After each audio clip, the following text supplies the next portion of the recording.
So the first presenter will be Dr. Si-Hun Hua.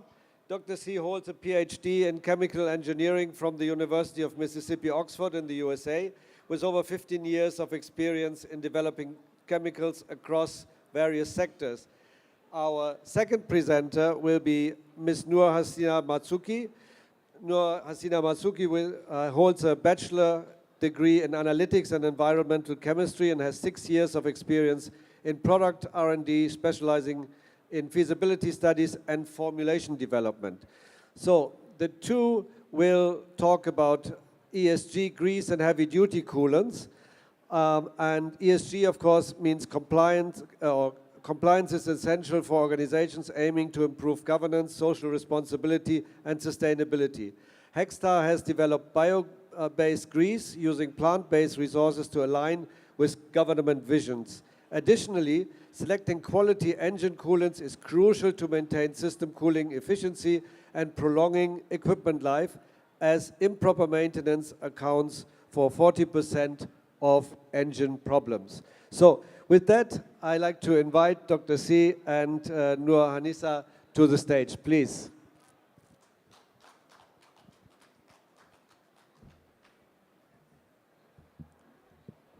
Hi, thank you. Good evening, everyone.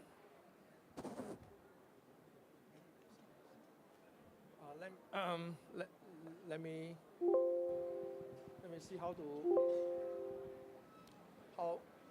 change the slides.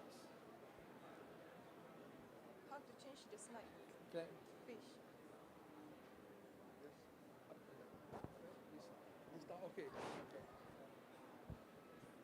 Okay. Hi. Good evening, everyone. I'm happy here to present some of the technology that our company is currently working on. If you look at the title, it was only the ESG grease and coolant. However, now I would like to introduce another two categories, which are the lubricants and transformer oils as well, that which is a PCB-free transformer oils. Hexstar is a company that currently we are working on not only these 4 products, we have a lot of others product related to the automobiles or engine, etc. If anyone have interest, our booth is just next to the corner. You guys are welcome to go to the booth and understand more about our product range. So now, without ado, I would like to introduce Ms. Nisa to start with her presentation on lubricant and grease. Hello and good evening, everyone. Let's move to our first product. Is the viscosity modifier. Viscosity modifier is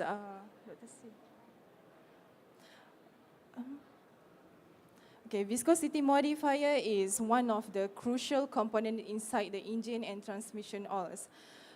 Viscosity modifier, also called as a viscosity index improver, are used to reduce influence temperature on the viscosity of the lubricants.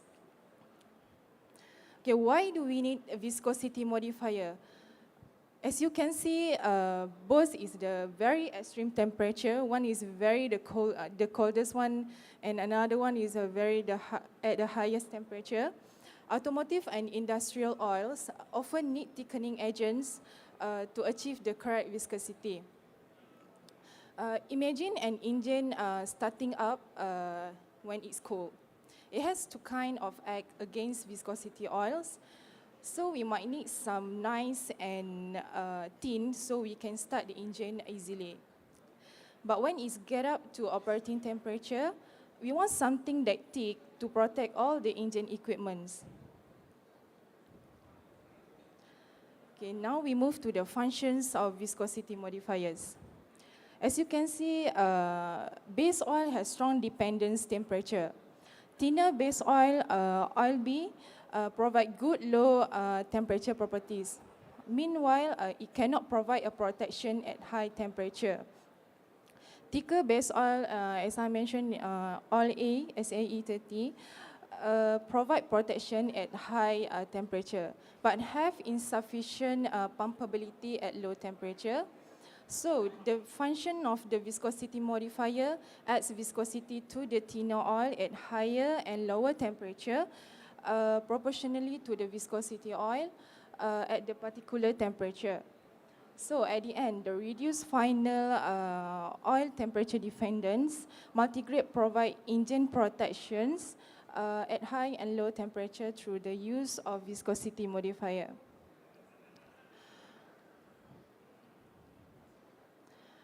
As you can see, here is the comparisons of the type of viscosity modifier. At your left side, as you can see, the green highlighted is the brand X. The brand X have a structure of diblock copolymer, and this polymer will expand at low temperature, which can lead to more to the viscosity at low temperature than at high. And at your right side, as you can see, the gold color is our product, Epsilon VM9020, is the star-shaped polymer. This star-shaped polymer has very excellent shear stability at a low treat rate, which retain the low temperature performance and also provide the viscosity control at high temperature. As you can see the graph for the shear stability index, the SSI for the epsilon is the 11, which is 16% better than the OCP one. The lower the SSI, the better, which is we can minimize the loss of the viscosity upon the shear thinning.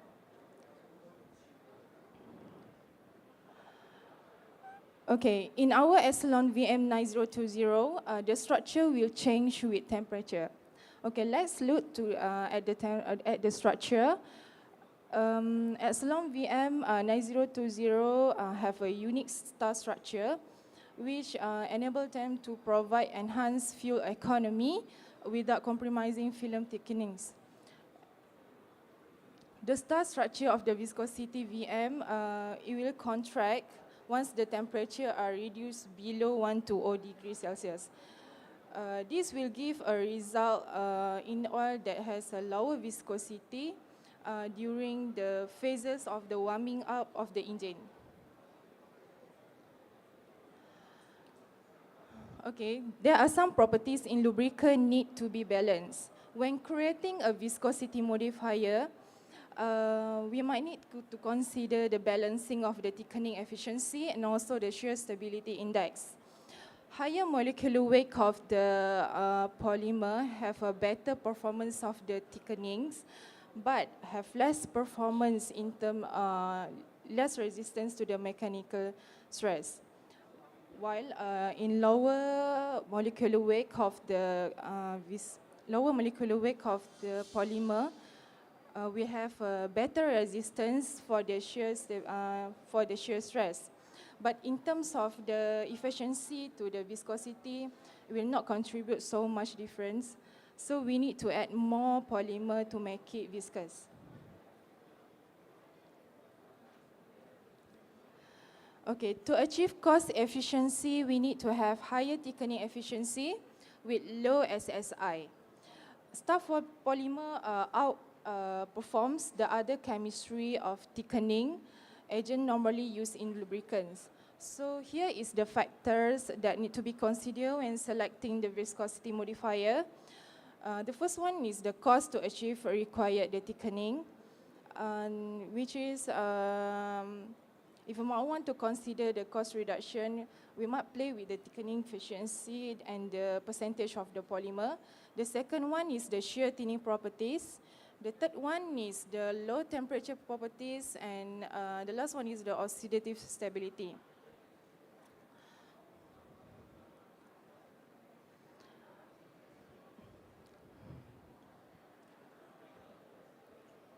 Okay, now is the our grease. We have two types of grease. One is extreme high temperature EP2 grease, and the second one is the ESG grease, which is bio-based one. What is grease? Grease is a solid to semi-fluid product of dispersions of a thickening agent in liquid lubricant based on the ASTM American Society for Testing and Materials. Other ingredients imparting special properties may be include quotes from the ASTM. What inside the grease? These are the three typical ingredients we have to provide a specific properties for specific application. Okay, for my next slide, I'm going to share with you our grease that provides specific application with a specific condition, which is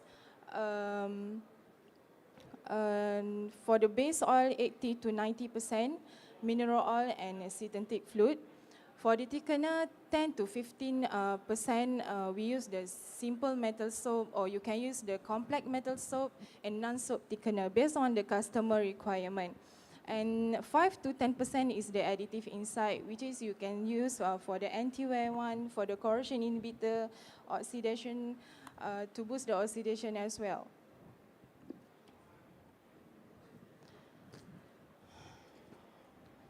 Okay, this is our first product, which is extreme high temperature EP2. This one is a multi-purpose grease, which can stand the extreme pressures and temperature range. So this one we formulated with antioxidants, with the anti-rust and also the anti-wear additive, and very high versatile of the grease for use in automotive and industrial settings.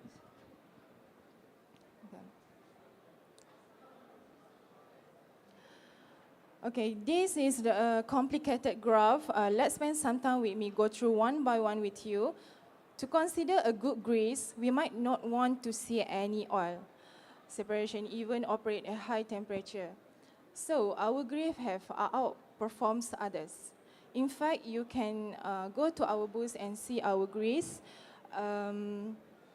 For the dropping point, we also have achieved around 53% than the other brands. And the rest of the properties such as fall ball, well load, and the oxidation stability, our grease perform better at high temperature.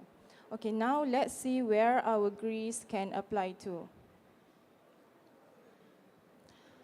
Okay, here is the applications for our grease.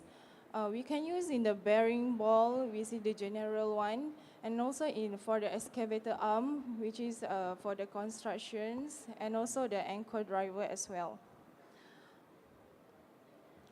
This is our special grease, which is the ESG, Environmental, Social, and Governance. So this eco-friendly grease we made from renewable and biodegradable resources such as veggie oil, animal fats, and other plant-based materials. So the ESG multiple grease we formulate which offer a safer and more sustainable alternative to the conventional grease. What is ESG? Okay, ESG, we refer to the environmental, social, and governance factor, which are considered by the companies when managing their operation and investor and making investment in respect for the risk, impact, and opportunities. They have 3 points here. E stands for environments. Okay, that means we might want to reduce the adverse impacts on environment components and provide value to stakeholders. The second one is the S stands for social. This one, by managing and publicizing socially responsible commitments, the organizations creates value and increase the public trust. And the third one is the governance. This one, the accountability is only possible with effective ESG strategy oversight.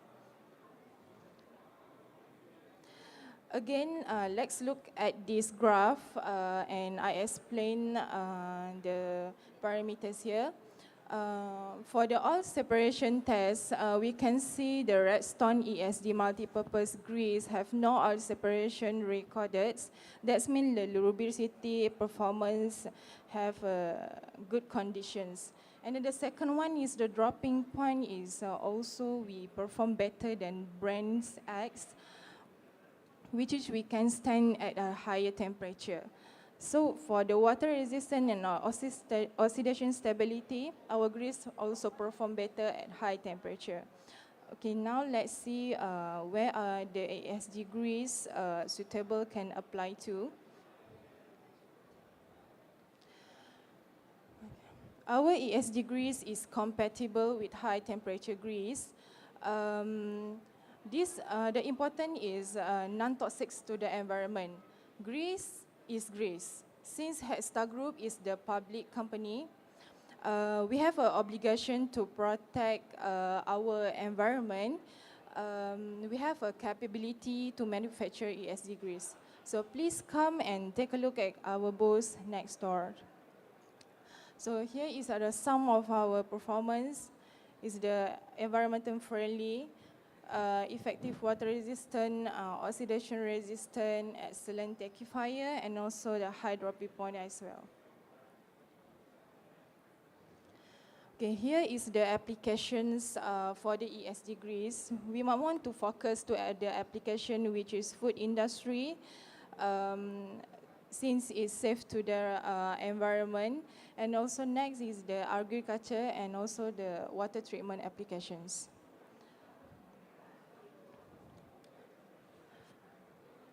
Okay, next I will pass to Dr. C, which expertise in this product. Hi, thanks, Ms. Nisa. Let's move on to another two of the category of our products. Well, I would like to share with you the heavy duty coolant. The coolant is a coolant, but what we differentiate ourselves and then work as a heavy duty. In basically we have about 1 to 8% of additive inside there. Then this additive, except for the provide the performance such as the corrosion inhibition, etc. Later, I have a few slides to share with you the specific properties of this additive. And on top of that, we have 50 to 90% of the glycol. And why 50 to 90%? This is important because you look at this chart, this graph. This is the composition of the glycol and water versus the freezing point. What we can see is that when we have a glycol of more than 50%, right, it can withstand lower freezing points. So and a good coolant is not only that can withstand low temperature. The properties of the coolants need to also taking care of the heat transfer mechanisms. So in this chart, what we can see here is that we have experiments on our coolants such that when we heat it out the coolants, you can see the heating curve. That's about 5 degrees over 2 degrees over 5 minutes. It's quite a slow heating curve. And then a good coolant is actually what we want is that it can absorb the heat and then release the heat faster, absorb the heat slower and release the heat faster. So the moment at 5 minutes, when we stop the heating and then we reverse the heating mechanisms, you can see that instead of the straight line dropping linearly, this coolant is actually reduce the temperature in exponential decay function. This is what actually, where is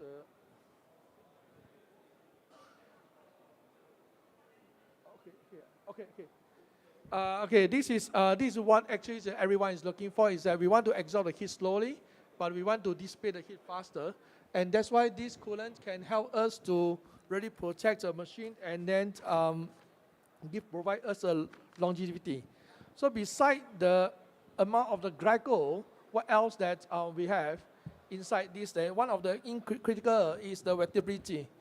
So we know that if your heating part is too hot,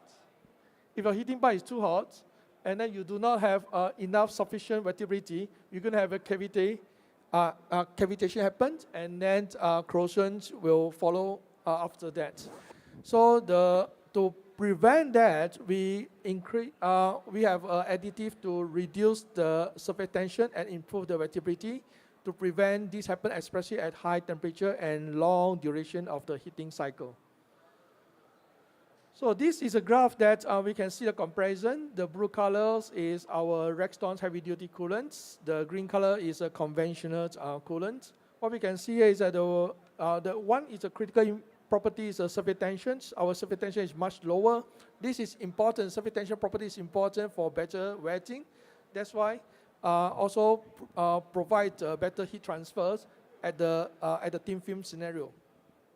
And then what we have is the chloride content. The chloride content present here is much lower than the conventional coolant. Chloride is the ions that often give us troubles that provide that given us a corrosion. Where this chloride come from?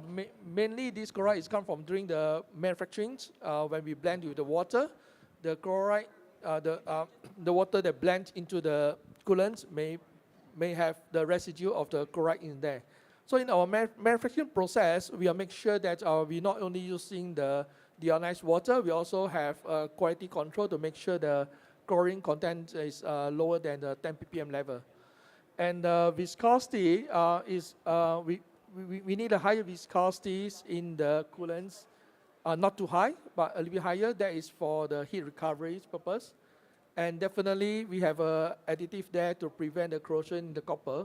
As you can see here, the coolant that we present here is much more less than the industrial conventional coolant that we have, that you can see in the market.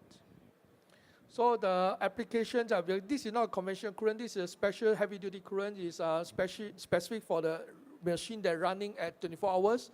Machine running at a long time at a high temperature is exhausted a machine that is more likely to provide a very high heat stress onto your machine, and this coolant can help you to prevent machine breakdown easily, and also can help you to prolong your machine lifetimes. The last one, I would like to share with you a different topic. This is transformer oils. What we have is we have two parts of technology. One part is we have PCB-free transformer oil, and also we have a technology to rejuvenate the PCB transformer oil to become a PCB-free transformer oil. What does it mean is that during the 50s and 60s, PCB is a very good thermal transfer oil because of the properties of high boiling point and also of a very high heat capacity that can provide a very good efficiency in the heat transfer. However, after the 70s, 90s, we know that any chlorinated compounds will have jeopardized to our ozone layer. So the PCB transformer oil is slowly to phase out. However, that left problems in the industry, especially in the manufacturing and the blending plants. Those blending plants and manufacturing that previously was blending PCB transformer oil, they may still have some residue in the pump, in the piping, in the tanks, etc., etc. And the current spec is about less than 5 ppm is allowable for the PCB to be present in the transformer oils. We have a sampling collection from various companies, various manufacturing plants in the Southeast Asia. And you can see here is that even we talk to the manufacturer that do you have any concern on the PCB contamination in your blending plant? Mostly will say that no, we don't have the, you see the red color ones? Maybe we have only very little of the PCB, etc. But we take a sampling out and then we show, we work with the manufacturing company and then we show that in some of the manufacturing company, actually the observed PCB contamination is much higher than what they predicted in their manufacturing plants. So the technology that we can provide to resolve their headaches is that we have developing this process, this technology. Actually, this technology that what we can do is that we can get their PCB contaminated oil, and then we have a catalyst into the reactor. We break down all the chlorinated carbon bonds, and after that, all these chlorinated carbon bonds will absorb in the clay and then separate out by the filter. And these chloride carbon bonds, they will reduce to become salt, chloride salt, and then easily to dispose and safe to dispose. So then you may have some residue of water there during the reactions. Then the last stage is we have a vacuum drying to dry out the moisture. And then what you left here is the PCB-free contaminated oil that compliant to IEC 60290. So this system currently we are working closely with several manufacturing in Southeast Asia to implement that to help them to recycle to rejuvenate their PCB contaminated oil to become the PCB-free oil. So that's our commitment. That's a Hexstar commitment to the society that we provide the technology that's sustainable, that protect the environment, and also not only that, also we don't discount the performance or the or the qualities of the products. Today, the time is short. We don't have time to go through all these things. But I will share with you that we not only have all these 4 categories of products, we have more than the products. Are welcome to go to our booths and understand more of that. And now I would like to answer any question that you have. Thanks for your time. We have 5 minutes left. Thank you. Thank you so much for your presentation. Are there any questions from the floor? We have a Slido. Can you put up the Slido, please?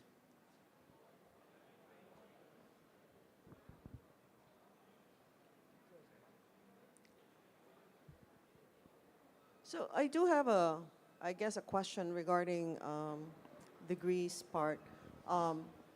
You brand it as an ESG grease, right? So how much less is the carbon footprint of this grease compared to a traditional grease? If you look at our slides, there's conventional about 80% are mineral oil. Okay. So instead of using mineral oils, we are using the vegetable oils to replace that. But vegetable oil have a drawback, right? It's more watery, it's easy to get char, etc., etc. So we provide additive, antioxidant, etc., to uplift the quality of the grease.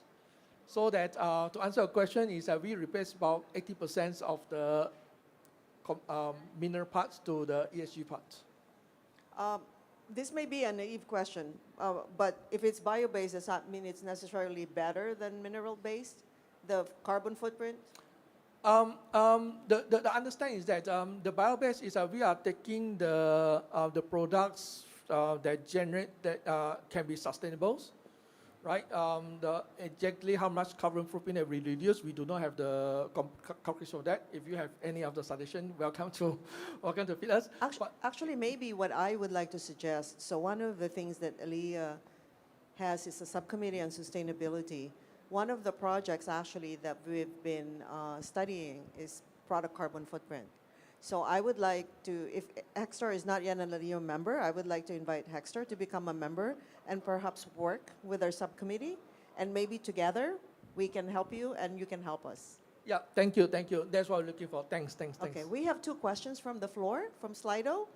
What steps are taken to ensure that the raw materials used in the production of grease and coolants are sourced sustainably and ethically? So I think this is more like tracing the path, right? Can you respond to this question, please? Okay, Hexstar, besides manufacturing the lubricant oil, we also is one of the major agrochemical company in Malaysia. So a lot of our customers, they own the palm oil plants, they own the estates.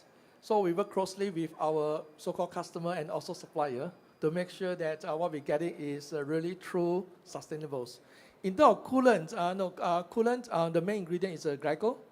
We're looking at how to explain coolant to become a sustainable, etc., etc. We have a benefit here to focusing on the understanding is that if we can prolong the machine, so the machine can work more efficient, and then therefore in some way it will help to factor into the sustainability factors. But how to measure that, value that, perhaps when we in our group, then we can learn together. Yes, definitely. I mean, we need a lot of collaboration, obviously. Another question we have is, how is the chemical composition of your products optimized to minimize environmental impact, particularly in terms of toxicity and biodegradability? Wow, this is really a complicated question. Okay, we start from the sourcing the raw materials. It took us more than 2.5 years to develop this kind of the ESG grades. So the raw materials that we're looking at, we screen through, like for example, there's antioxidants, which is not so-called environment friendly, etc., etc. So we are working on getting the alternative. We have in our facility, we have equipped with, we are fully equipped with all the testing equipments and analyze equipments.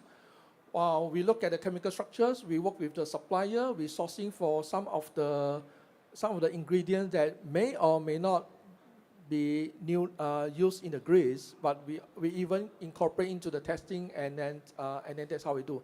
Because ESG grease actually is not a front runner products in our company, so that it allows our R&D team the free times to develop, to spend time to develop and looking for the really good quality supplier to work with them, to come up to provide the products that even matching with the non-ESG grease. Yeah, I'm not a chemist, but it is my understanding that one of the test methods for biodegradability is the OECD test, right? So I assume that you did use this 301, test yes. to measure biodegradability? No, OECD test is measure the toxicity. Okay. Biodegradability, the conventional testing is a 28 days, 60% degradable. Yes. So this is a conventional test. As long as there's oil-based products, we can conduct this kind of test. Biodegradability is not the important factor. Is actually quite convenient to achieve. The difficult to achieve is the toxicity. We have to make sure that, example like OCD 301, etc. We have more than 2,000 milligrams per gram of the tolerance to the fish, to all these things. So that one can be eat. We have to achieve that. One of my guru have told me, have mentioned to me in one of the conferences, saying that biodegradability is not enough. You can throw the things into the water.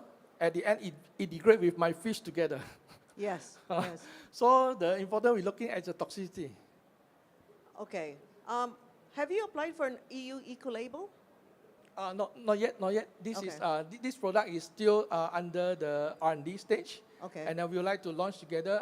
There's a lot of things that we would like to collaborate with, a lot of partners that we would like to collaborate with, to feed us more of the information that then we eventually we want to have the biodegradable grease or the sustainable grease compatible with the conventional grease. Okay. In terms of performance. Yeah, obviously there's a lot of interest in your product, because we have 4 more questions that we have to finish before we end our discussion.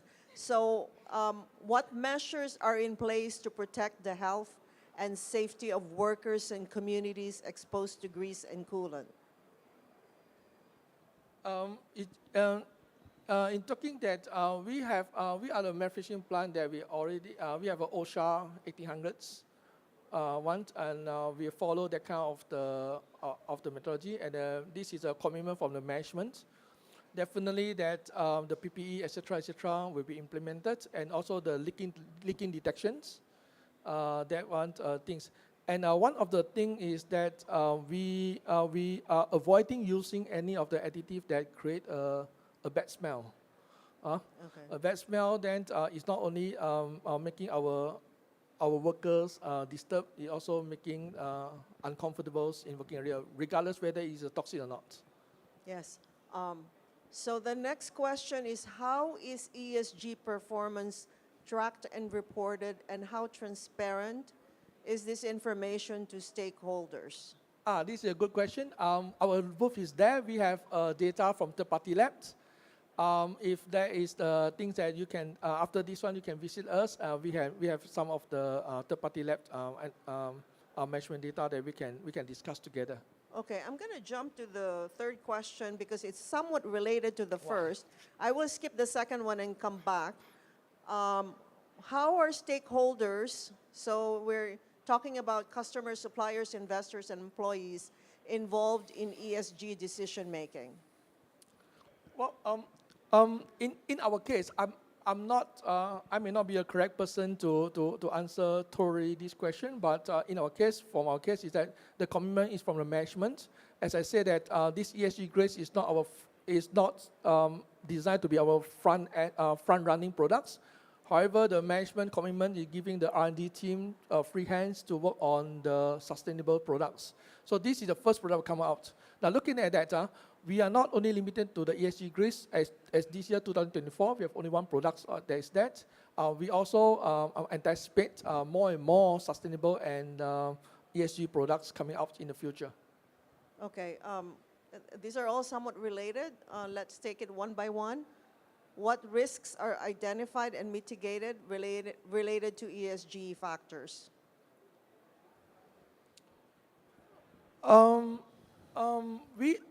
This is a important question, and honestly, I would like to, whoever asked this question, I would like to invite you to sit down with us together, provide input.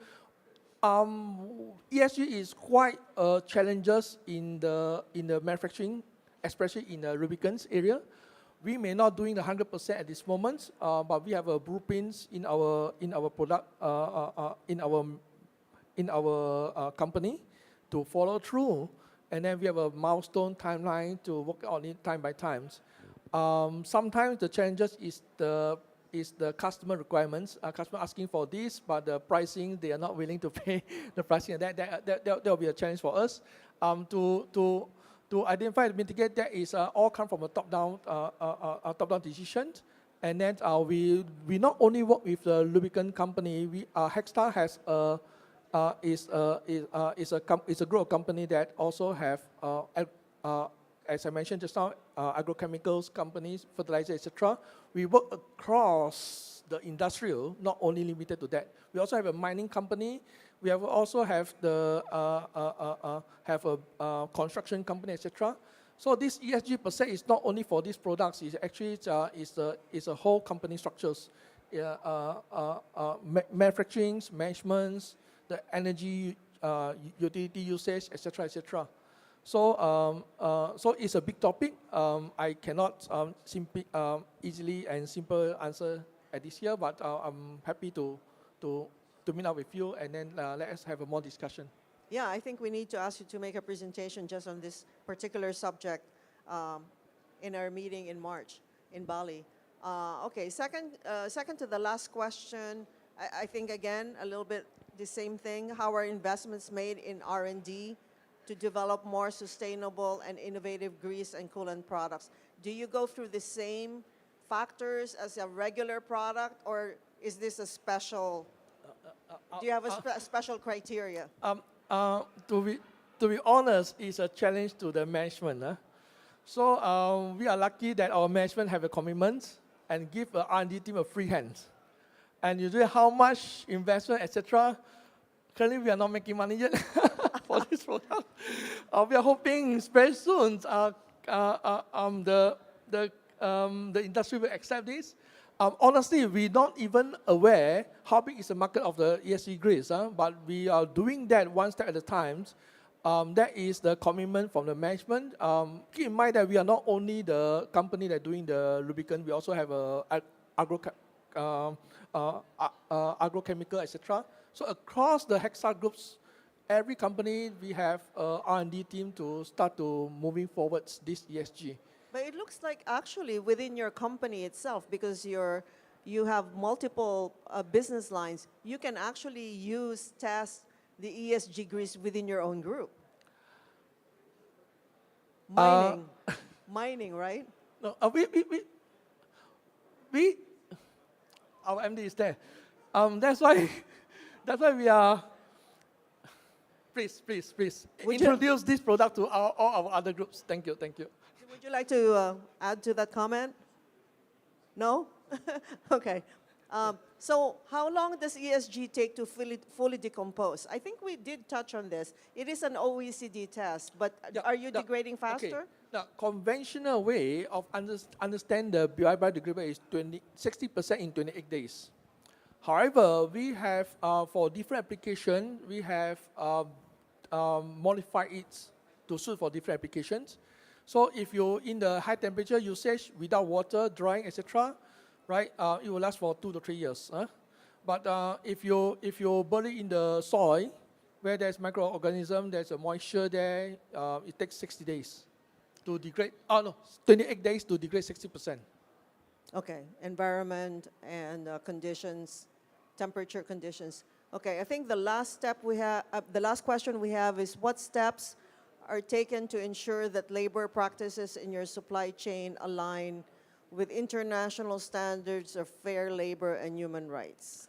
Well, we have our audit systems in place. We have for the R&D, right? Most of our supplier that raw material supplier that we're working with. Okay, this is a good question. In the conventional product development, right? We will develop products based on the customer need, etc., etc. For this case, we are doing the pull effect, which is we find the raw material supplier, we determine with them, we work with them, make sure that they are okay. Then we take a sample and then we formulate in, and rather than we formulate, then we work with the supplier. It's the other way around. Yeah, I think that's the way to do it. Oh, we have one more question.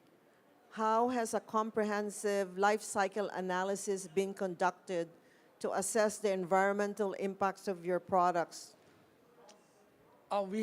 Currently we have not doing that yet. However, we would like to get more input from the different parties, right? Who have knowledge on that. Come to our booths and share with us the knowledge that we can work together. That's our vision. Okay, and if there are no more questions, you have been very patient answering all these questions. I think that only means that this is a very interesting subject. This actually was answered earlier. I believe so. Or did I not answer it? Okay. I'll give you some of the background of my background. Okay, I'm the ASM members that are chairman the ESG in the industry. So currently you heard about our Malaysia would like to implement ESG in the industry, even in the mining. I'm the one of the committee members. So in terms of this support, etc., believe me, Malaysia is working very hard. Our government is committed to that. There's a whole ASM team. ASM means that Academic Science of Malaysia is dedicated to study and then to provide a blueprint for different industry. I think that's very commendable. And definitely we look forward to having more interesting conversations with Hexstar. Yeah, for information, the mining ESG is already presented to Parliament in February or March this year. Other industry will follow out. Thank you so much. Thank you for the presentation.